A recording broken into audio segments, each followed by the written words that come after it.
Marcos capítulo 8, versículo 22. Eu escolhi um texto dificílimo para essa manhã. Em minha opinião, um texto extremamente difícil. Por isso eu peço a atenção de vocês. Evitem levantar para ir ao banheiro toda hora, beber água, coisa que vocês não fazem. Mas vai que o diabo te use hoje e você vá. As mamães que têm filhos pequenos, eu quero muito que vocês assistam o culto, tá? De todo o coração. Então, se você precisar sair com seu bebê, saia, mas volte, por favor. Tá bom? A gente não recrimina vocês, não. Ainda mais eu que estou no mesmo time agora. Saiam e voltem. Começou a gritar, a espernear. Não desista do culto, tá bom? Uma hora isso vai passar. Vocês estão liberadas para sair. Só vocês. Marcos capítulo 8, versículo 22. Falar nisso, a minha já saiu, né? Nós vamos ler até o versículo 26. Diz assim a palavra. Eles foram para Betsaida, e algumas pessoas trouxeram um cego a Jesus, suplicando-lhe que tocasse nele. Ele tomou o cego pela mão e o levou para fora do povoado. Depois de cuspir nos olhos do homem e impor-lhe as mãos, Jesus perguntou: você está vendo alguma coisa? Ele levantou os olhos e disse: vejo pessoas, elas parecem árvores andando. Mais uma vez, Jesus colocou as mãos sobre os olhos do homem. Então seus olhos foram abertos, e sua vista lhe foi restaurada, e ele via tudo claramente. Jesus mandou-o para casa, dizendo: não entre no povoado. Pai, abra os nossos olhos, que a gente entenda mais sobre a Tua palavra. Perdoe os nossos pecados e que o nosso coração esteja disposto a ouvir a Sua voz. Em Cristo Jesus. Amém. Talvez depois dessa leitura você esteja perguntando, né? Qual é a dificuldade do texto? Porque eu disse que o texto é extremamente difícil. Você deve estar pensando, é só um texto onde Jesus cura mais um homem. Outros estão pensando, já sei onde está a dificuldade do texto. Está no fato de que parece que Jesus falhou na primeira vez que tentou curar o homem, mas deu certo na segunda. Ou uma cura em duas etapas. A dificuldade não está nisso, meus irmãos. A dificuldade no texto está em saber se esse texto aqui é simbólico ou se esse texto narra uma história real, literal. Alguns estudiosos acreditam que essa passagem aqui conta uma história que não aconteceu, que é um mero simbolismo. E tem estudioso bom, cara crente, homem que ama Deus, ama Jesus, e entende que Marcos colocou essa passagem aqui propositalmente. E que Jesus estava ali envolvido numa simbologia, ou seja, esse cego não existiu, essa cura não existiu, mas Marcos colocou isso aqui como um símbolo para representar a cegueira dos apóstolos. É uma possibilidade no texto? É uma possibilidade. O que eu creio aqui, já adianto aos irmãos, e aí um teólogo alemão chamado Adolf Pohl, um outro teólogo chamado Robert Stein, me ajudaram na minha posição. Eu acredito, e também Craig Kinnear, um grande erudito no Novo Testamento, eu acredito que nós estamos diante de uma parábola encenada. Tem a ver sim com a cegueira dos discípulos e também a história é real. Existiu esse homem que era cego e Jesus foi lá e curou esse homem em duas etapas. De forma didática, talvez para ensinar uma coisa que eu tentarei explicar aos irmãos. Não perca a sua atenção aqui. Nós temos longas horas, um domingo inteiro, porque a gente não pula carnaval. Nós temos o domingo inteiro para estar no texto. Então não perca a sua atenção. Nós somos pessoas do texto. Nós somos protestantes e o texto para a gente está acima de qualquer tradição. E a gente precisa conhecer o texto. Primeira informação que eu quero dar a vocês. Marcos não escreve o seu evangelho como alguém que está catando folha de árvore no chão, que sai pegando folhas aleatórias e jogando no saco de lixo. Ele tem uma intencionalidade no texto. Ele monta o seu texto porque ele entende que a sua comunidade, aquilo que os estudiosos chamam de comunidade marcana, marcana vem de Marcos, é a comunidade que vai receber o evangelho de Marcos, que é o primeiro evangelho a ser escrito. São 4 evangelhos, 3 sinóticos, que é Mateus, Marcos e Lucas. Marcos é o primeiro a escrever. E tem uma comunidade de fé que vai ler o texto de São Marcos. É são porque eu creio que ele é santo. Eu só não peço oração para ele, nem creio que ele está no meu quarto me ouvindo, nada disso. Mas ele é santo, então eu não tenho problema em chamá-lo de São Marcos. Nenhum problema com isso. Ele é muito intencional na forma que articula o seu texto. Ele é inteligentíssimo, assim como todos os outros evangelistas. Irmãos, se você virar uma página da sua Bíblia, você verá a estrutura esplêndida do texto de Marcos. Uma estrutura maravilhosa, uma intencionalidade absurda, que quando a gente entra no texto e conhece o texto, a gente fica encantado com o texto. Esses caras não escreviam como quem não diz coisa com coisa. Eles escreviam coisas preciosas, com muita inteligência, astúcia. Então não perca a sua atenção agora. Se você virar a sua página e for comigo, virar a página não, nesse sentido a gente vai lá para o capítulo 4, depois que a gente vai no capítulo 7. Repare o que Marcos comunica para os irmãos na fé daquele período e também para nós aqui. Capítulo Marcos, versículo 1, conta-nos a parábola do semeador. Vocês lembram disso? Um semeador saiu a semear. Aí vocês sabem as historinhas da semente. Uma semente caiu, só que as aves dos céus vieram e levaram as sementes. Outras caíram no meio de pedras. Não tem raiz, então não deu em nada. Outras caíram no meio de espinhos, até reagiram ao crescimento. Porém, os espinhos sufocaram e aquilo não produziu fruto. Mas outras sementes caíram numa terra boa, não é isso que o texto ensina? Caíram numa terra boa. Essas sementes frutificaram e deram frutos 30, 60 e 100 por 1. Qual é o desafio aqui? O desafio está no fato dos discípulos não entenderem a parábola. O problema maior ainda é que Jesus disse que as aves que roubam a semente que cai no coração dos homens, que é a palavra, é o diabo que tira a palavra do coração dos homens e por isso eles não entendem. E aí começa a dificuldade, porque os discípulos não entenderam. O diabo roubou a semente do coração dos discípulos que andavam com Jesus? Isso seria um problema. Porque nessa passagem aqui, Jesus diz para vocês, discípulos, os mistérios do Senhor são revelados. Porque Jesus está com eles e Jesus vai explicar os mistérios de Deus para eles. Então Pedro, Filipe, André são bem-aventurados. Porque se eles não entenderem algo, Jesus está ao lado. Se eles não entenderem, eles perguntam a Jesus. Nós vemos isso, por exemplo, no versículo 10 do capítulo 4. Olha, quando ele ficou sozinho, os 12 e os outros que estavam ao seu redor lhe fizeram perguntas acerca da parábola, ou das parábolas. Ele lhes disse: a vocês foi dado o mistério do reino de Deus, mas aos que estão fora, tudo é dito por parábolas, a fim de que ainda que vejam, não percebam, ainda que ouçam, não entendam.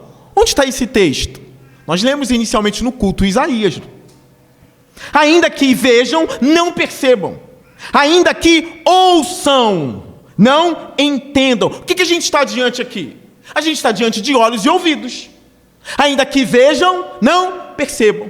Ouvidos, ainda que ouçam, não entendam. olhos e ouvidos. Isso é muito importante entender no texto de Marcos. Principalmente para os teólogos que acreditam que o texto que eu li para vocês é uma simbologia. E também para entender o meu ponto, é necessário entender isso. Olhos, ouvidos. Ouvidos e olhos. Lembre-se também que no versículo 9 Jesus diz assim: aquele que tem ouvidos para ouvir, ouça. Aí os discípulos pedem explicação, Jesus diz: os mistérios de Deus são revelados a vocês, mas aos outros não. Olha o versículo 13. Então Jesus lhes perguntou: vocês não entendem esta parábola? Como então compreenderão todas as outras? O semeador semeia a palavra. Algumas pessoas são como a semente à beira do caminho, onde a palavra é semeada. Logo que a ouvem, Satanás vem e retira a palavra nelas semeadas. Olha o problema. Se os discípulos não entendem, e Jesus cita Isaías 6, será que eles são cegos, como a profecia de Isaías 6 estava dizendo? Mas a profecia de Isaías 6 é uma profecia muito terrível. Isaías ia ser enviado para um povo que não ia ouvi-lo, mas ele iria pregar. Só que essa profecia se cumpre de forma cabal em Cristo, que prega e sabe que os homens não têm ouvidos para ouvir. Alguns terão, porque ele mesmo abre os ouvidos, ele mesmo abre os olhos, ele mesmo explica as suas palavras. Isso é um problema. Mas a coisa vai piorando, irmãos, quando a gente chega no capítulo 7. E aí seria uma página atrás do nosso texto, no capítulo 8. E o texto de Marcos fica ainda mais profundo para mim. O que está acontecendo no capítulo 7? Os discípulos de Jesus comem sem lavar as mãos. E tem líderes religiosos ali que seguem tradições de homens que se incomodam com isso. E o que eles fazem? Eles vão pressionar Jesus. Os seus discípulos comem sem lavar as mãos. Eles não seguem as tradições dos líderes religiosos. Eles não lavam as mãos. Aí Jesus se enfurece com eles. Jesus tem uma palavra para esses líderes religiosos no capítulo 7, no versículo 6, em que ele diz: bem profetizou Isaías acerca de vocês, hipócritas, como está escrito: este povo me honra com os lábios, mas o seu coração está longe de mim. Em vão me adoram. Seus ensinamentos não passam de regras ensinadas por homens. Aí Jesus vai e dá uma alfinetada na tradição deles.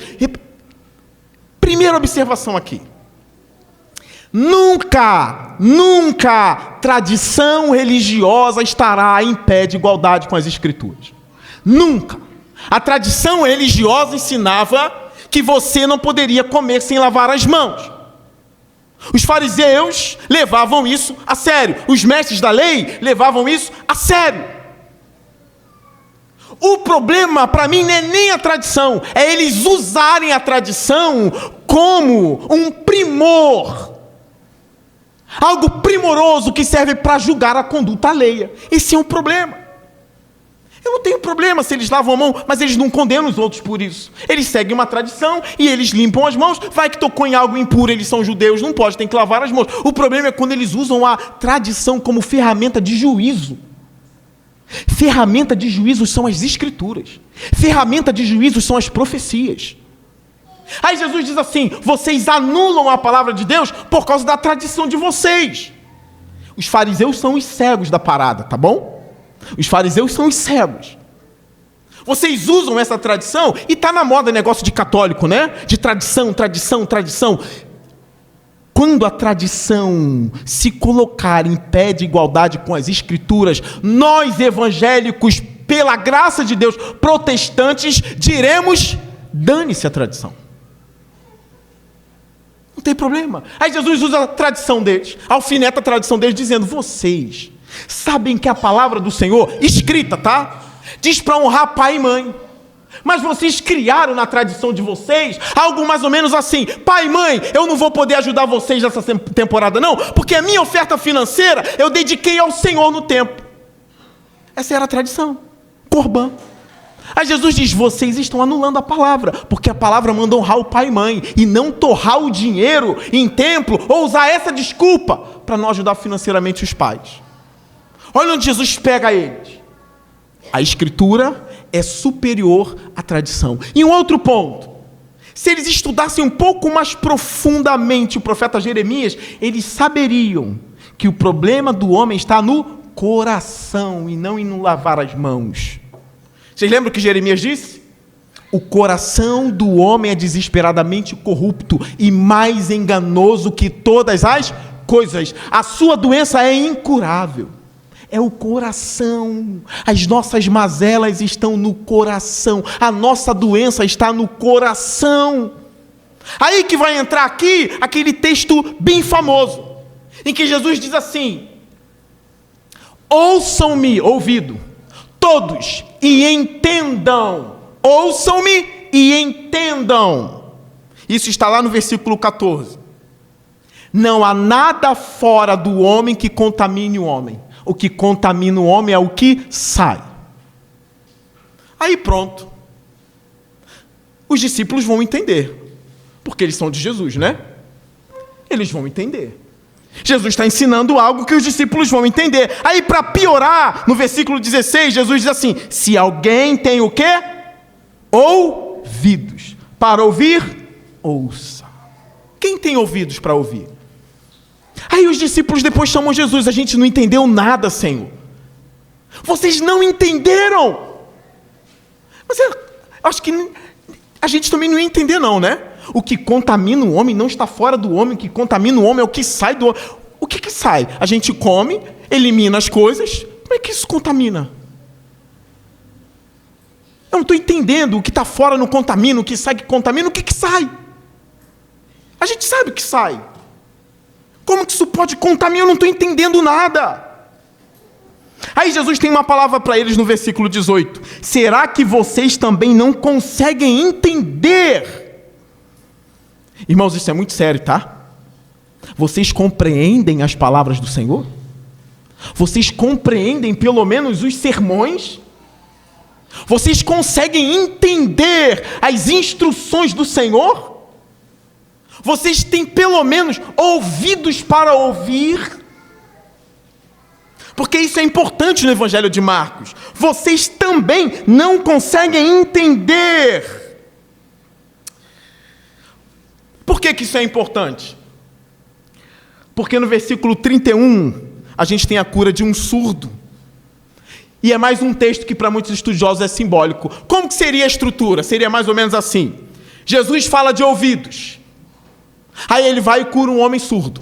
Depois Jesus fala de olhos e cura a cegueira de um homem. O que significa? Estrutura real, estrutura simbólica, estrutura real, estrutura simbólica. Para melhorar a explicação, porque eu sei que vocês têm ouvidos para ouvir, uma história sobre a surdez espiritual.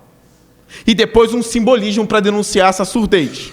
Depois uma história sobre a cegueira. E um simbolismo para evidenciar essa cegueira. E eu já disse que para mim a história real não é só simbólica. O grande problema aqui: os discípulos são judeus, eles não entendem. E aí, no texto de Marcos, somos surpreendidos no versículo 24 com a história da mulher Ciro-Fenícia. E a gente sempre foca no demônio da filha dela.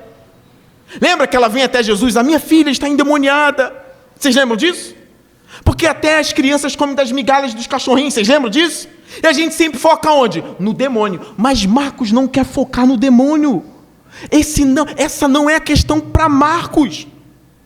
Junta tudo que eu disse: o semeador saiu a semear, veio o diabo, rouba a palavra. Aí Jesus cita Isaías 6, aqueles: vocês têm olhos, mas não veem, e ouvidos, mas não ouvem. E agora a gente entra nessa passagem aqui. Jesus conta essa parábola do que sai, o que entra, o que contamina.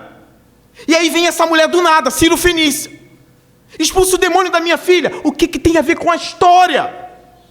O que tem a ver com a história? É que Jesus diz para essa mulher: não é lícito tirar o pão dos filhos e dar para os cachorrinhos. E ela é grega. Ela é Ciro-Fenícia e tem um espírito impuro. E é curioso que Marcos diz, né? A minha filha está com um espírito impuro.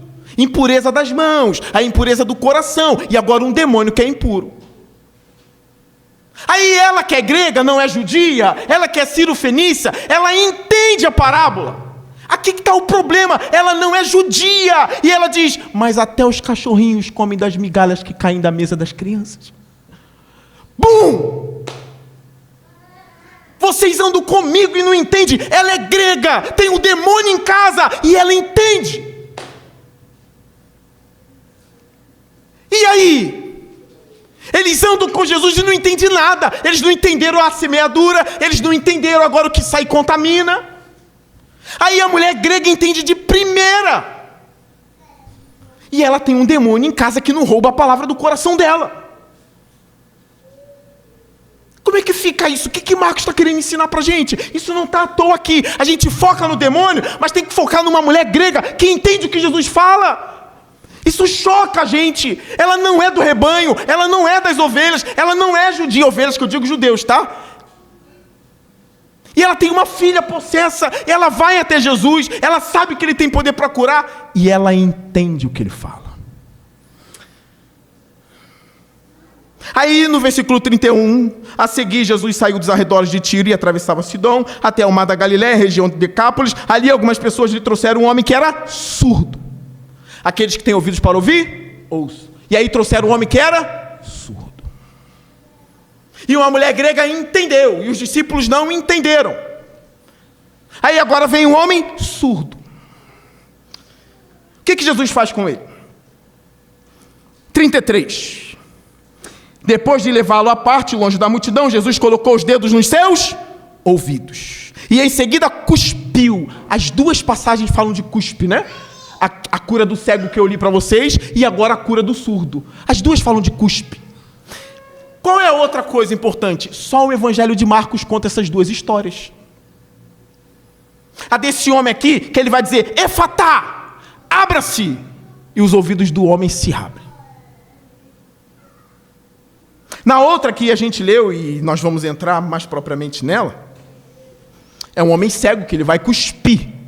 E o homem não vai enxergar de primeira.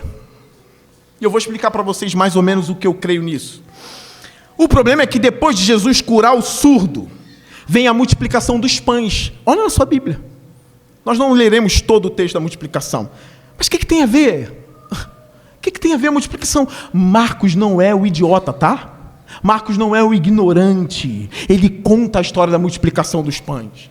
Eles tinham 7 pães, uma multidão de 4.000, se eu não me engano. Jesus alimenta, faz um milagre, multiplica os pães. Tudo bem. Se a gente está ali, caramba, ele é sinistro, né? Olha o que ele fez. Ele multiplicou os pães e 4.000 pessoas comeram. Qual é o problema? É que Marcos narra depois da multiplicação um fato muito interessante. Jesus vai sair com os discípulos e eles esquecem pão. E aí Jesus diz assim, cuidado com o fermento dos fariseus. É tudo em seguida, tá? Que eu estou contando a vocês. Jesus diz, cuidado com o fermento dos fariseus e de Herodes. Aí eles começam a brigar entre eles. É porque a gente esqueceu o pão que ele está falando isso. Aí vem de novo uma lapada de Jesus neles. Versículo 17. Percebendo a discussão, Jesus lhes perguntou, por que vocês estão discutindo sobre não terem pão? Se a mulher grega estivesse aqui, ela teria entendido, tá? Se a Ciro Fenícia estivesse aqui, ela teria entendido. Seus burros, vocês são de Israel e não entendem. Eu já entendi. Não pode ser pão porque ele já multiplicou pão. Se a gente esquecer o pão, problema, ele multiplica. Ele faz o pão surgir do nada. A gente sabe que ele causa as coisas. Então o problema não é que a gente esqueceu comida. Deve ter uma outra coisa aí. Aí Jesus diz assim, por que vocês estão discutindo sobre não terem pão? Ainda não compreendem, nem percebem, o coração de vocês está endurecido. O 18 é uma bomba. Vocês têm olhos, não é mais ouvidos. Vocês têm olhos, mas não veem. E aí vem a história do cego. Valeu a pena contar isso tudo para vocês? Vocês entenderam a estrutura de Marcos? Que ele não é nenhum bobo escrevendo? Que ele tem uma intencionalidade no texto e a comunidade dele entendeu? E crente hoje em dia não entende. Usa a Bíblia como caixinha. Usa a Bíblia como, eu estou meio, hoje eu não estou muito bem. Jesus está falando, tem olhos, mas não veio. Será que eu não vi a bênção? Está de brincadeira. Porque Jesus me deu uma bênção e eu não vi a bênção. Você tá destruindo a obra de arte de Marcos, pensando assim. Você tem que ter olhos para ver. Você tem que ter ouvido para entender. Vocês têm olhos, mas não veem. Aí entra na passagem. Versículo 22 é a passagem que eu comecei a ler, né? É que eu vou pregar. Eles foram para Betsaida e algumas pessoas trouxeram um cego. Olhos, um cego. O que os estudiosos acreditam da simbologia? Marcos juntou essa simbologia para mostrar os discípulos, eles eram surdos, e Jesus explicou, e Marcos explicou como a simbologia do Efatá. Jesus diz, Efatá, abre-se. Aí depois, numa outra passagem, os discípulos são cegos. Aí Marcos inventou uma simbologia de um cego. O que eu entendo aqui? Tem um texto em Jeremias que eu consigo enxergar, junto de outros estudiosos, o que eu chamei de parábola encenada. Uma parábola que a gente mostra na vida real. Jesus diz para Jeremias, Jeremias, compre um vaso de barro das mãos de um oleiro. Chame a liderança de Israel, os sacerdotes, e vá para o vale de Ben-Rinom. Lá, tudo que eu mandar você falar, você fala. Aí Jeremias falou tudo que Deus tinha para falar. Aí depois Deus disse assim, Jeremias, pega o vaso agora e quebra ele no chão, esmiuça ele. Aí ele pega o vaso, é tudo real. Pá! Quebra o vaso. Agora diz assim, assim como eu quebrei esse vaso e o olheiro não consegue mais consertar porque ele foi esmiuçado, assim vai acontecer com essa cidade. Viram o que é uma parábola encenada? A gente vê por aí atos proféticos nas igrejas. Gente, o negócio do ato profético é até bíblico. O problema é que nunca foi qualquer um a fazer, tá? Uma parábola encenada nunca foi coisa do seu ninguém, que acha que tem um dom e quer fazer isso na igreja o tempo todo. E o pior é quando ainda usa a gente da igreja, vem aqui, sobe aqui, paga um mico. Não suba se você estiver num lugar desse. Você nem vai estar, né? Mas vai que te pega de super. Vai, finja que tu é Jeremias. Aí tu, bobão, lá fica fingindo, tá gravando. Diga não vou subir não. Apesar, já deu até a minha hora de sair. Não é qualquer um que pode fazer um ato profético, uma parábola encenada. Na Bíblia, nunca foi qualquer um. Sempre alguém que tem uma autoridade divina para fazer aquilo. Porque aquilo que está sendo contado e encenado vai acontecer de verdade. Então é algo de Deus, não é uma encenação boba. É algo de Deus. Então o que eu acredito? O surdo que ele curou é real. Jesus usou tudo aquilo ali para expressar o que estava acontecendo no coração dos discípulos. Aí aqui agora ele vai usar esse homem que é cego para expressar o que está acontecendo com os seus discípulos. A gente vai aprender algumas coisas interessantes aqui. Vocês estão comigo, amém? Já foram embora ou estão aqui comigo? Todos estão aqui comigo? Amém? Eles foram para Betsaida, 22. E algumas pessoas trouxeram um cego a Jesus, suplicando-lhe que tocasse nele. Ele tomou o cego pela mão, imagine Jesus pegando alguém pela mão. Ele pegou o cego pela mão e o levou para fora do povoado. Provavelmente ele não queria mais fazer nenhum sinal miraculoso em Betsaida. Ah, meu Deus. Betsaida. Deixa eu contar para vocês um pouquinho de Betsaida. Betsaida aqui é chamado de povoado, mas em Lucas 9, versículo 10 é chamado de cidade. Não é uma contradição bíblica. É porque tem uma aldeia de pescadores que é Betsaida. E aí o governador Filipe quis tornar Betsaida a província da capital. A capital da província da Galileia. Aí ele amplia a cidade. Ele amplia aquela aldeia. Aí se torna uma cidade. Então tem a aldeia, o povoado Betsaida e a cidade de Betsaida. Uma outra coisa importante. Filipe, Pedro e André são dessa cidade. Os três ou nasceram ou cresceram em Betsaida. Nós vimos aqui nos estudos de quarta-feira que Jesus condena Betsaida junto de Corazim e Cafarnaum. Lembram disso? Ai de vocês, Betsaida, Cafarnaum. Ai de vocês, porque no dia do juízo haverá menos rigor para Sodoma do que para vocês. Muitos sinais foram realizados ali. Parece que esse Jesus não quer mais que seja realizado lá dentro. Aí ele pega um homem pela mão, esse aqui eu vou fazer alguma coisa com ele. Tira ele do povoado, entende? Ele vai para fora do povoado. E aí o que acontece no versículo 23? Ele tomou o cego pela mão e levou para fora do povoado. Depois de cuspir nos seus olhos, o homem e impor-lhes as mãos, Jesus perguntou: você está vendo alguma coisa? Jesus nunca perguntou nada depois de curar alguém. Aqui ele não está falhando não, tá? Ele está sendo didático. Ele não falhou, está sendo didático. E o cuspe? Alguns estudiosos dizem que essa ideia de cuspe naquela época era algo repugnante. Talvez, vamos ver se esse homem vai deixar, se ele está disposto a ir até aqui. Alguns acreditam que isso. E eu não sei porquê do cuspe. Eu sei que Jesus cuspe. Se você for cuspir em mim para me curar, eu espero que você cure. Porque se você não curar, porque no nosso país cuspir é uma coisa horrível também. Se você me garantir que eu serei curado, eu deixo. Aí, passa uma saliva aí, toca no meu olho, toca na minha perna, onde eu tenho deficiência, mas me cure. Mas o homem aceitou, mais um. São poucas as passagens, se eu não me engano tem uma em João que ele usa saliva também. Aqui em Marcos são 2. E é o único milagre na Bíblia em que ele cura em 2 etapas, tá? Parece que a primeira não deu certo, como eu disse a vocês. E ele diz assim, o que você está vendo? Olha a resposta do homem no versículo 24. Ele levantou os olhos e disse, vejo pessoas. Elas parecem árvores andando. A minha pergunta, esse homem, ele é cego de nascença? Ele sabe o que é uma árvore? Se ele sabe o que é uma árvore, provavelmente ele não nasceu cego, né? Eles parecem árvores, então ele tem a referência de uma árvore. Talvez ele perdeu a visão no decorrer da vida dele. Mas uma outra pergunta, agora, nesse momento, ele é cego? Não, ele é meio míope, né? Ele está vendo, mas ele não é cego mais, mas ele está vendo, só que ele não está vendo claramente. Vejo o homem como árvores.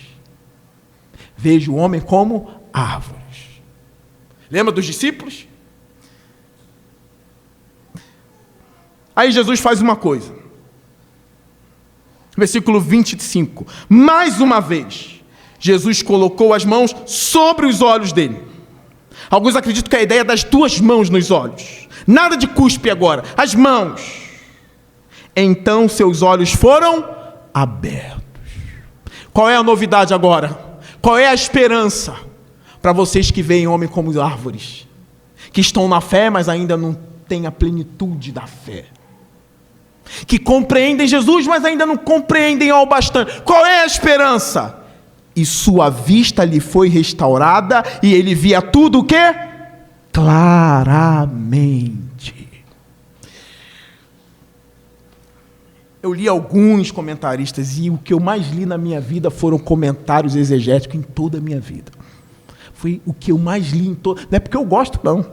E eu não gosto. Às vezes eu estou olhando os camaradas e falo assim, rapaz, de onde tu tirou isso aqui? Que coisa chata. E conta um monte de história e vai chegar. Alguns são chatos, mas a gente depende deles. São mestres. E os que eu li... Isso tem a ver, sim, com a vida espiritual dos discípulos. E isso tem a ver, sim, que a caminhada de fé é progressiva. Qual é a ideia? Os discípulos não são aqueles da profecia de Isaías 6. Não são.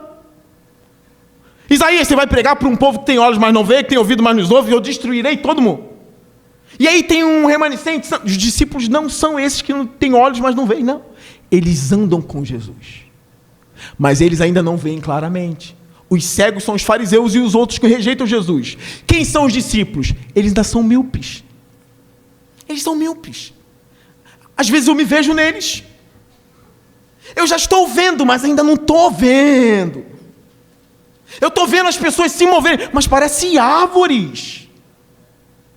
Parecem uns patos ainda, eu não sei o que é, mas eu estou vendo.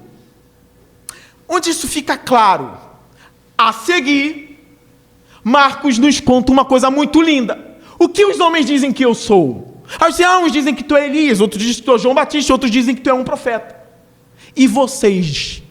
Quem eu sou para vocês? Aí Pedro, vendo melhor, com uma revelação do alto, tu és o Cristo. O que Jesus diz? Não em Marcos e outro evangelho, Mateus, né? Foi o Pai que te revelou, Pedro. Estou vendo, eu vi que Jesus é o Messias, eu entendi, ele é o Messias. O que acontece embaixo? Eu vou morrer, eu serei Serei morto, sofrerei na mão de pecadores, mas vou ressuscitar no terceiro dia. O que acontece? Pedro repreende Jesus. Não! Isso não! O que Jesus diz para Pedro no versículo 33? Para trás de mim, Satanás. Pedro vê ou não vê? Pedro enxerga ou não enxerga? Ele diz que Jesus é o Cristo, mas não entende o propósito agora dele? Diz que Jesus é o Cristo, mas quer impedir e repreender Jesus? Para trás de mim, Satanás. Olha o que ele fala para Pedro. Você não pensa nas coisas de Deus, mas nas dos homens. Pedro vê ou não vê? Pedro é míope. Você vê ou não vê? Pastor, eu sou meio míope. Às vezes eu creio, às vezes eu não creio, às vezes eu tenho dúvida, às vezes eu não sei, às vezes eu sei. Tem coisa que eu acerto, tem coisa que eu erro, às vezes eu sou um Satanás, às vezes eu sou isso. É assim a caminhada dos discípulos aqui. Onde Pedro vai ver claramente? Lá em Marcos 16, no capítulo 7. Vão a tal lugar, porque lá vocês verão Jesus como ele lhes disse. E no pós-ressurreição, esses caras fazem um estrago do mundo. Mas Marcos vai contando essa jornada de Jesus e os seus discípulos. Essa história não está aqui à toa. Um teólogo, eu gosto muito do Adolf Paul, ele escreveu algo que me chamou muita atenção. E para a alegria de vocês, já estou terminando, tá? Ele diz assim: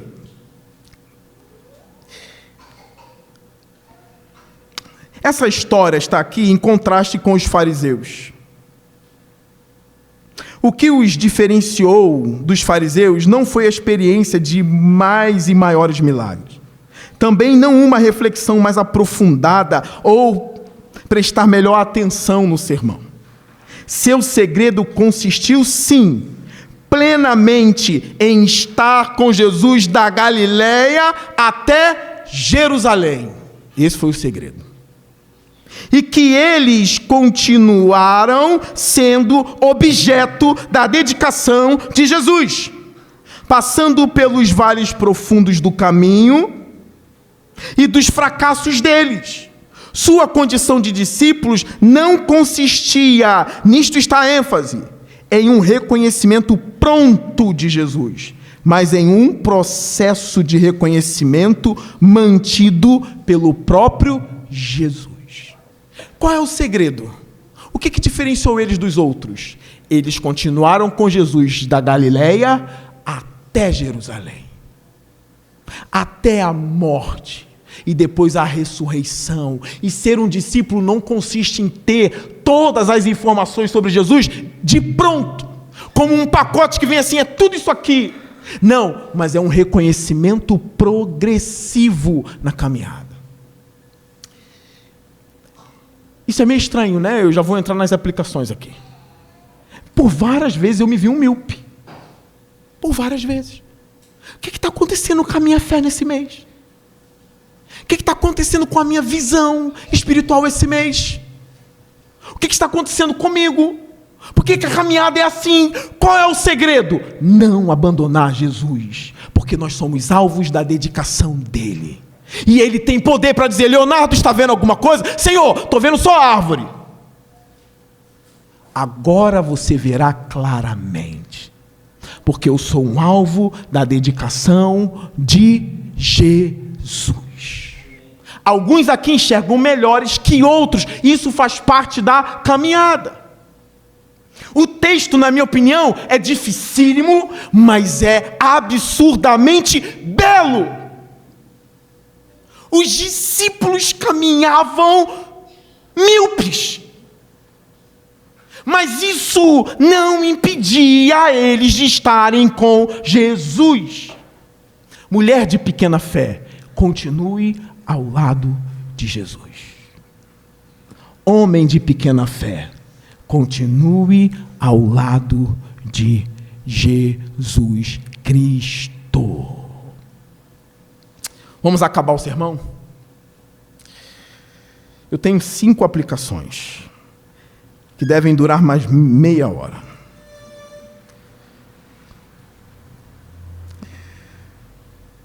Pela primeira vez eu não anotei nada de lápis. Foi tudo na tecnologia. Às vezes eu tenho uma cola, dessa vez eu vim cego com o meu celular. Primeira aplicação. Você não é ímpio por não enxergar tão bem as coisas de Deus. Amém? Você não é ímpio por não enxergar tão bem. Existe uma caminhada, um processo. Tem coisa que você só vai entender melhor com mais 15 anos de caminhada. Aqui conosco. E eu não sou malvadão quando eu falo aqui, não. Porque eu sei que vocês crescerão aqui. Existem outros lugares? Tem, mas aqui eu tenho a certeza que vocês conhecerão mais o nosso Senhor. Tem coisas que vocês vão compreender daqui a 20 anos. Eu tive problema para resolver que durou 10 anos. 10 anos. Eu tive crises que demoraram 12 anos. Porque o processo do discipulado com Jesus é lento. Pedro não se tornou um furacão do dia para a noite. Até mesmo de ser um dos melhores ou um dos principais líderes da igreja, Pedro falhou grandemente. Segunda aplicação. Para enxergar melhor, tem que estar com Jesus. Não me vem com esse papo furado de se desviar e depois dizer, agora eu entendi o que é a vida, porque a igreja me cegava. Não tem os crentes que se desviam, abandonam Jesus e dizem assim, agora eu compreendo a vida, agora eu compreendo a sexualidade. Olha só. Agora eu compreendo o que é o amor verdadeiro, porque na igreja eu era oprimido. Agora eu pulo o carnaval com meu coração em paz, se tem alguém lá, meu coração está em paz, porque se tem alguém lá em cima que criou tudo, não vai se preocupar com a minha sexualidade, não vai se preocupar com o que eu acho da vida. Não vem com esse papo furado, não. Não vem com esse papo furado. Por que não? Alguns ainda dizem o seguinte, estou compreendendo melhor a vida e a ciência não ensina, e a ciência me ensina coisas que a igreja não me ensinou. A ciência. Muita gente que larga a fé cristã fica falando de ciência o tempo todo, porque a ciência, porque isso não é prova científica de nada. E aquilo que eu já ensinei para vocês, e a ciência consegue provar o que é virtude e o que não é virtude? A ciência consegue provar o que é bem e o que não é mal? A ciência não prova droga nenhuma dessas coisas. A ciência não tem nada a ver com esses assuntos. A ciência não ensina nem nada sobre sexualidade. A ciência não tem autoridade para dizer esse relacionamento sexual é bom, esse relacionamento sexual é ruim. A ciência não tem autoridade para isso. Ela tem que calar a boca sobre isso. Não vem com esse papo não, de estar na igreja hoje aqui, depois se desvia e ficar falando besteira da igreja. Nós temos parentes que fizeram isso. E que nós não sejamos mais 2 ou 3 desses. O que eu já ensinei para vocês, e eu venho ensinando isso há 10, 12 anos. Karl Barth dizia, o cristianismo é um caminho sem volta. Sem volta. Larguei a igreja, agora eu enxergo melhor. Quem mostra a sexualidade sem Jesus vai te levar. Quem mostra onde a sexualidade sem Jesus vai te levar é o Cazuza, que não tinha regras e ordens e morreu aidético. É ele que vai mostrar. Agora você enxerga, Antes você não enxergava. Agora você enxerga melhor a sexualidade, né? Aí o Cazuza está dizendo, filho, eu morri aidético. Porque eu não tinha ordem na vida. Eu achava que eu era livre sexualmente falando. E eu morri aidético. Pobre do Cazuza. Alguns dizem que ele se converteu no leito. Eu não sei. Cuidado com esse discurso, tá? Principalmente os adolescentes que estão aqui e alguns planejam se desviar, hein? Ninguém me contou isso não. Mas eu já fui adolescente. E eu me afastei durante 3, 4 anos da igreja. Me lasquei. São sequelas que não saem rapidamente. Agora eu estou vendo. Cuidado, adolescente. Eu vou me desviar. Cuidado com isso. Não tem só o Cazuza, não. São vários outros aí que achavam que a vida era essa liberdade toda e viviam numa escravidão. Só é possível enxergar ao lado de Jesus. Sem Jesus, são trevas. Trevas, trevas, trevas. Ah, mas Nietzsche abriu os meus olhos. Nietzsche morreu louco. Tem um vídeo do grande filósofo Nietzsche sentado, olhando para o nada, num vazio horrível. Nietzsche morreu louco. Terceira aplicação. Sobre a crise de fé agora. A crise de fé, na verdade, é uma crise de entendimento e de compreensão, tá? Óbvio que é espiritual, mas é uma crise de entendimento e uma crise de compreensão. Isso é a crise de fé. A pessoa não compreende mais alguns pontos e estremece. A pessoa não entende mais como Deus age e estremece e entra numa profunda crise de fé. Meu conselho é que continue caminhando com Jesus, mesmo com a crise de fé.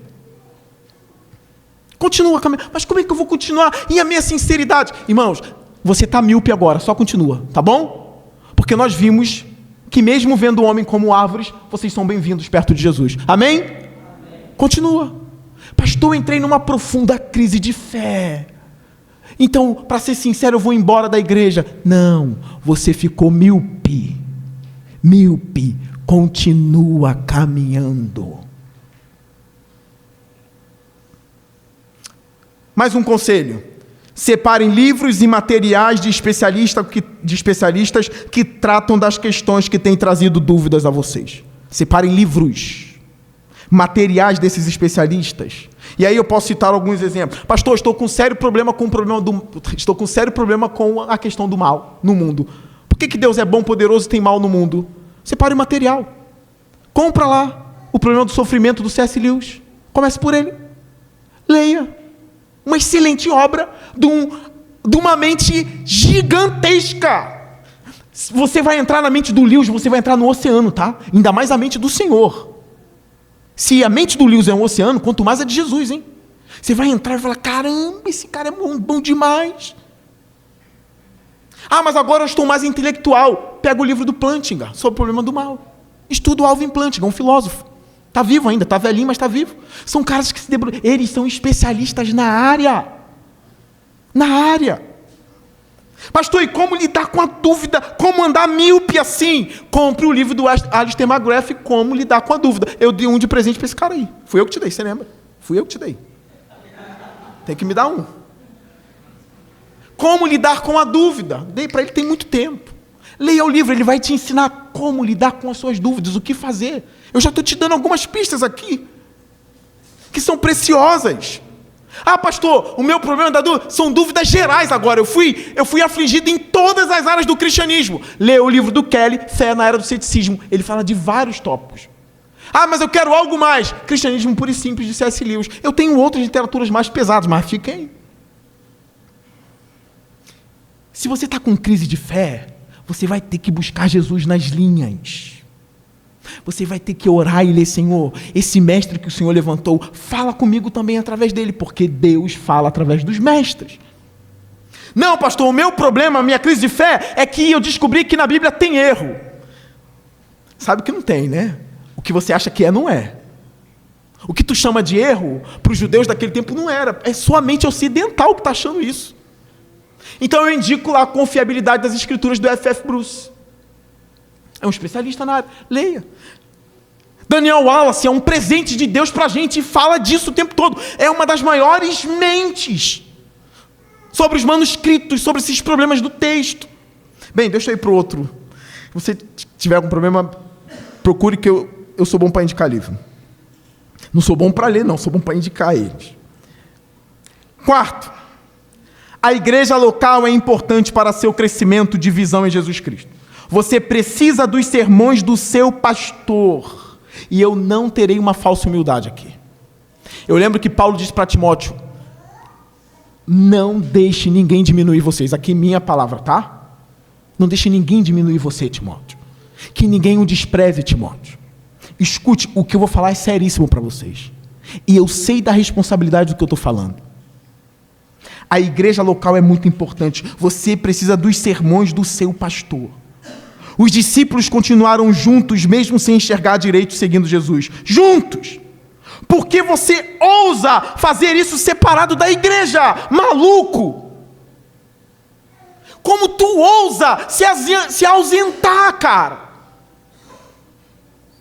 Dama de Jesus, como tu ousa se ausentar da igreja? Eles eram míopes, mas eles estavam juntos, míopes. E Jesus no barco com eles, e todos eles juntos. Você precisa ouvir quem conhece a igreja, as demandas da igreja, qual o problema que a igreja está enfrentando, qual o problema da sua família, você precisa ouvir. Porque você ousa ficar separado. Se arrependa e volte a congregar. Que a igreja é imperfeita e machuca a gente. Quem machuca a igreja é você.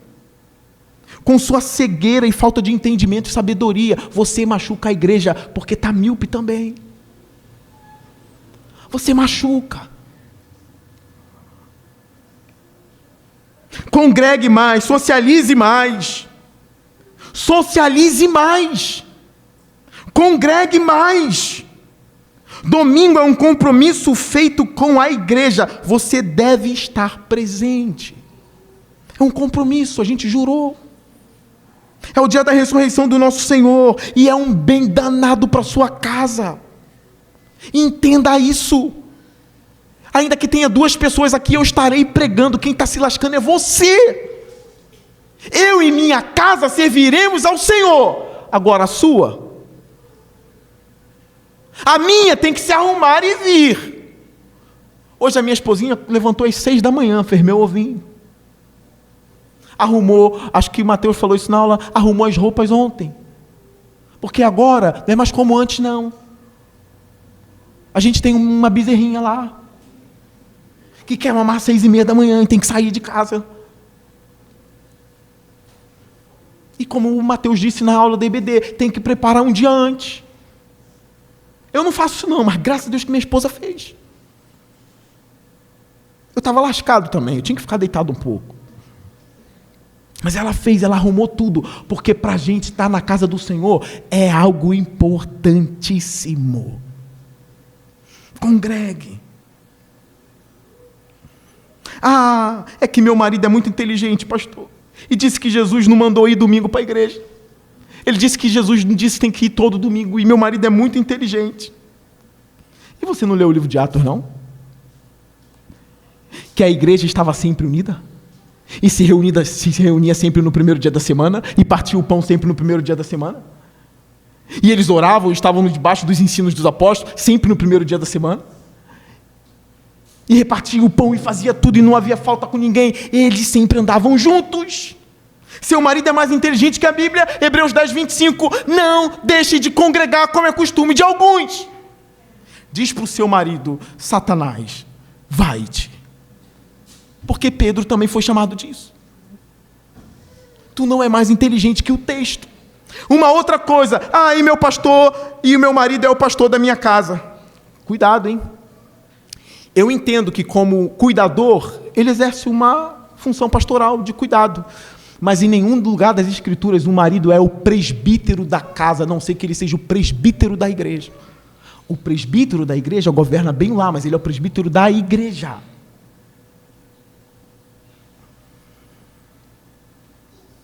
Seu marido não é o presbítero da sua casa.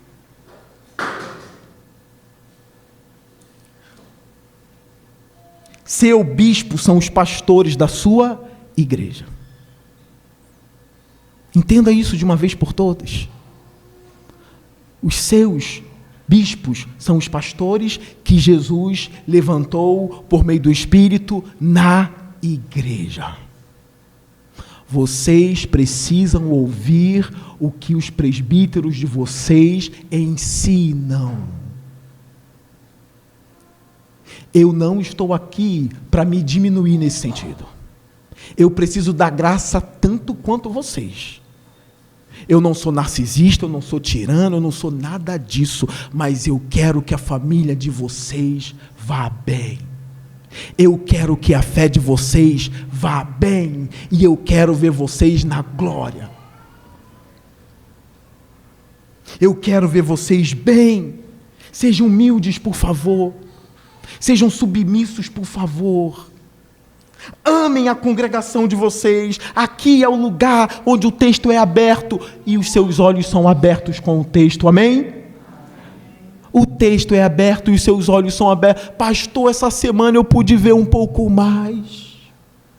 Obrigado, eu estou enxergando um pouco mais. Eu ia desistir de tudo, mas por causa dessa semana eu vou continuar.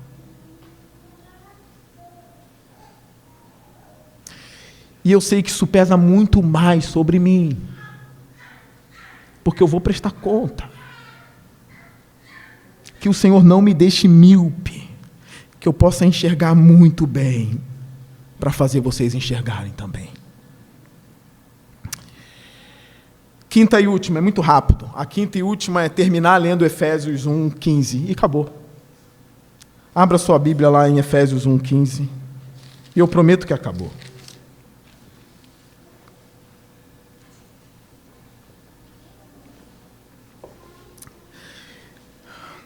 Por várias vezes eu li o texto de Efésios assim, Paulo, por que você fala dos olhos do coração serem iluminados para os Efésios, se eles já são regenerados e são crentes? Eu não entendo.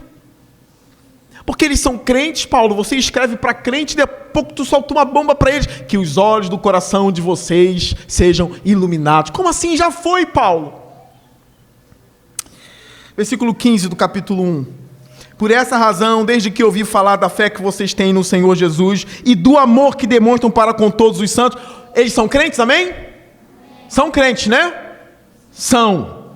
16. Não deixo de dar graças por vocês, mencionando-os em minhas orações.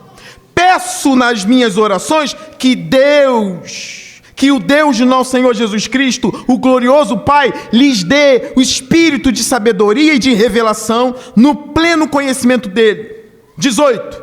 Oro também para que os olhos do coração de vocês sejam iluminados, a fim de que vocês conheçam a esperança para a qual ele os chamou, as riquezas da gloriosa herança dele nos santos e a incomparável grandeza de seu poder para conosco, os que cremos, conforme a atuação da sua poderosa força. A gente já enxerga. Nós não somos cegos e Isaías 6 não está sobre nós, nos condenando. Nós já enxergamos. Mas como eu quero enxergar um pouco mais. Você não quer conhecer Jesus plenamente, não? Não quer compreender a altura, a profundidade do amor de Jesus, não? Crente, por favor, não se contente com a visão que você tem hoje. Dá para enxergar um pouco mais. Dá para conhecer mais. Lembra, entendimento, compreensão, ouvidos e olhos. Vocês ainda não entendem, Jesus está dizendo. Vocês não entendem. Senhor, eu quero entender mais. Que os olhos do nosso coração sejam iluminados. Teremos uma paixão maior por Deus quando o conhecermos mais. Muito mais. Esse é o sermão da manhã. Eu louvo a Deus porque num domingo de carnaval a gente esteve cultuando a Deus com a nossa família. E a gente ouviu a palavra do Senhor diante de um mundo cego e numa igreja que enxerga. Feche seus olhos. Pai Santo, obrigado por esse culto dominical. Obrigado pela força que o Senhor nos deu de levantarmos da cama e vir aqui. Mostra para o teu povo que vale a pena cada esforço para vir. Mostra para os pais e para as mães, para os adolescentes, que vale a pena estar no lugar onde os olhos são abertos. Pai, ilumina mais os olhos do nosso coração. que a gente não desanime, Senhor. Eu sei que caminharemos com mais alegria ao conhecer mais Jesus Cristo. Fortaleça agora, Senhor, meus irmãos cansados e sobrecarregados, que eles possam enxergar que o fardo de Jesus é leve, Senhor. Que eles possam enxergar que o jugo de Jesus é suave. Que os meus irmãos fortes não se contentem com essa força. Que eles entendam que podem avançar mais. Dedicamos esse domingo a Ti, Senhor. Cuida da nossa família e da nossa casa. Cuida da nossa igreja. No nome de Jesus, amém.